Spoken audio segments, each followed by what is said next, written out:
This is the Italian Real Estate Podcast, here to help you with the ins and outs and basics of Italian real estate, presented by ItalianRealEstateLawyers.com. Hello there, and welcome to another edition of the Italian Real Estate Podcast, presented by ItalianRealEstateLawyers.com. Of course, as always, we are back here again with Italian attorney Marco Permunian. How you doing, man? Good, how are you? I'm doing great, thank you. Thank you again for making yourself available for another episode of this podcast. Today, we are here to talk about a very popular subject, and that is the Italian Elective Residency Visa. Who it's for, how to get it, and so on. So, Marco, let's just jump into it.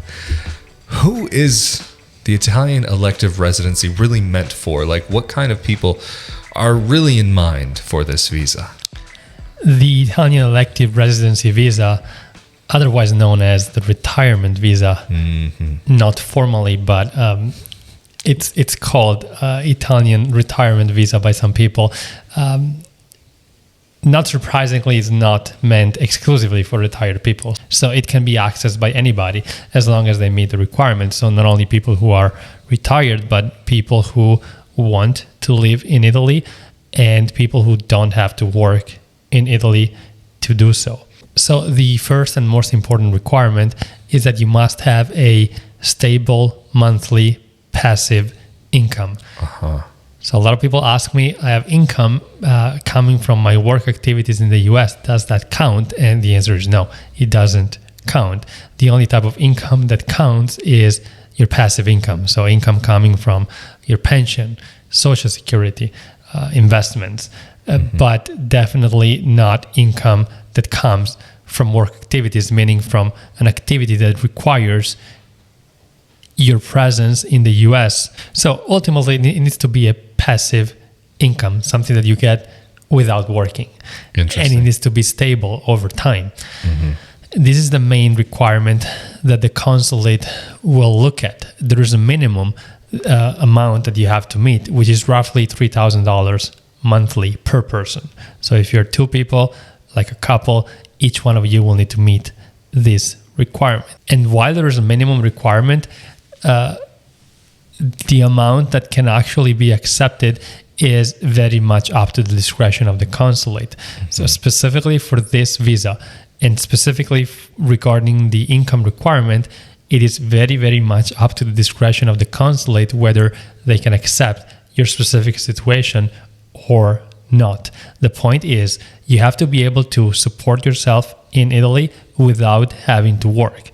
If you want to apply for this visa, there are other visas that you can apply for where you can work in Italy for somebody else or by yourself, but this is not the case. In fact, what the consulate will require is letters from your financial institutions showing the amount of savings that you have, even if savings don't really count, meaning the consulate doesn't really look at savings very much. What they look at is your stable passive income that you get every month rather than savings. And the reason behind that is that, potentially your savings you can spend all in one day.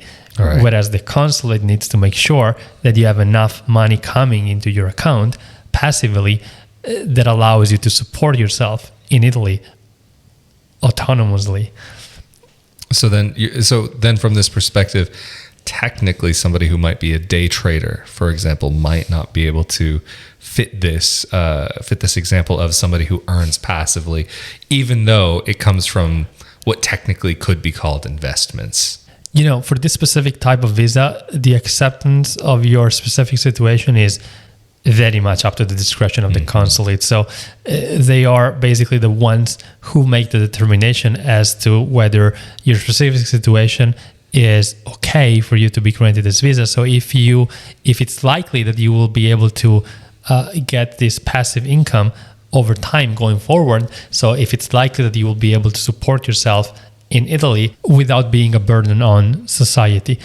And the second requirement that you have to meet is that you have to have a property in Italy that you own or that you rented. So if you don't own a property, at least you have to rent one before to moving to Italy. So even before you know whether your visa will be accepted or not, you will have to, if you don't own a property or if you don't intend on purchasing one, you will have to enter into a lease agreement. with the risk, of course, that your visa will not even be approved. But if you do own a property, the consulate will be more inclined to accept a lower amount of money that you can show, so a lower income. Whereas for people who have rented a property, the consulate may be more inclined to request more. And that's, of course, because if you purchase a property, that property is yours. It's not going anywhere. There is no risk that you'll be evicted. It's yours. Whereas with a rental agreement, things can change. Exactly. You could be evicted. The rent, you could be in a situation where you can't pay the rent. So theoretically, even the rent could be raised at some point. Exactly. So they're a little bit more careful. Now, as for the other requirements, they need you to write a letter to the consulate where you explain the reasons why you want to apply for this visa. So that's something that also is taken into consideration, of course, to make sure that the reason behind your visa application is aligned with what the law provides in terms of requirements for this specific visa. And finally, I want to say that this visa is good for 1 year normally. So you will have to renew it in Italy if you want to stay for longer after 1 year, but you can do it from within Italy. So there is no need for you to go back. Oh, that's a big deal. To the US, as long as you continue to meet the requirements. So after 1 year, you still have to have your income, you still have to have your property. Otherwise, they will not renew it. Interesting. And maybe just taking it back one step, you were mentioning about this letter. So this is not necessarily a letter, just to clarify, that is based on like showing your legal requirement or that you meet the legal requirements. This is more kind of you explaining from maybe a practical but also emotional standpoint of why you want to live in Italy, how you want to live in Italy, what you see yourself doing there, and so on. Is that more or less what this is supposed to be about? Absolutely, yes. Okay, so that's interesting. That makes sense. But another thing that I'm also curious about here, because you mentioned about how it is possible for a person to renew this in Italy rather than with some other visas here in Italy. You actually have to go out so that you can actually come back and be here and so on. But I'm curious, on a long-term basis, is there a maximum amount of times that you can renew the visa, or can this visa turn into anything else that actually allows you to stay here longer so you don't have to have that headache of renewing? Well, like I said, you have to renew this every year, and it can be renewed as long as you maintain, as long as you continue to meet the requirements. But after 5 years of renewing this visa, you can apply for a carta di soggiorno, a residency card, which is a long-term residency card that allows you to stay in Italy for 5 more years. And after 10 years, you can apply actually for citizenship through residency. Oh, so this all counts towards the legal buildup of the amount of time that you actually have to reside here for that process. As long as you registered with the anagrafe, with the population of the people who reside in a specific comune. So don't forget that when you get to Italy on your elective residency visa, don't forget to also register as a resident of a specific town. And that's when you start counting for the 10 years mark to be able to apply for citizenship through residency. And is that 10-year count, do you have to stay in the same address for that whole time, or can you move from place to place? You can move from place to place as long as there are no interruptions. So when you move to another place, you have to register immediately in the new place so that the new place will communicate to the old place where you were living that you are now residing in their town. So they remove you from the registry of the population of the first town and they register you in the registry of the population of the second town. So there are no interruptions. That's fascinating that it actually can lead somebody to the potential path of citizenship. There are some other parts of the world where certain types of visas, if you're just there as a retiree or you're only there for a certain period of time, it doesn't give you that path towards citizenship. But that's fascinating. But I guess something that's also important to take into account here is healthcare.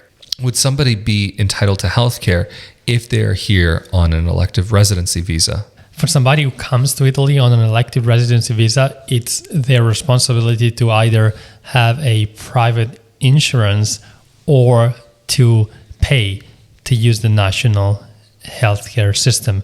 In other words, you're not covered by the national healthcare system if you are residing in Italy as somebody who has an Italian elective residency visa unless you pay. Interesting. But you would still have access like in an emergency if you have to go to the hospital and so on. Yeah, of course. That's not a question. It's just how that's all covered at the end of the day, I guess, is the only concern. And one more detail that I think it would be great to finish off this episode with is how long it takes to actually apply for the Italian elective residency visa. So how long in advance you have to prepare and get ready when you're ready to make an application for this visa.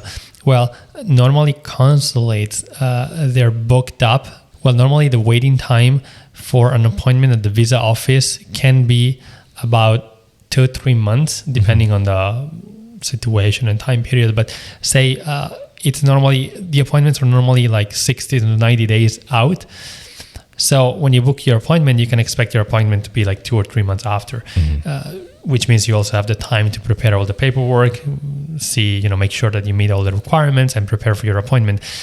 From when you show up at your appointment, the consulate has 90 more days to issue your visa. So you can expect your visa to be issued in a 90 days time frame after your appointment. From when your visa is issued, you have by law 90 more days to relocate to Italy. So the process can be rather long. It's important that you start ahead of time if you want to move to Italy 6 months before.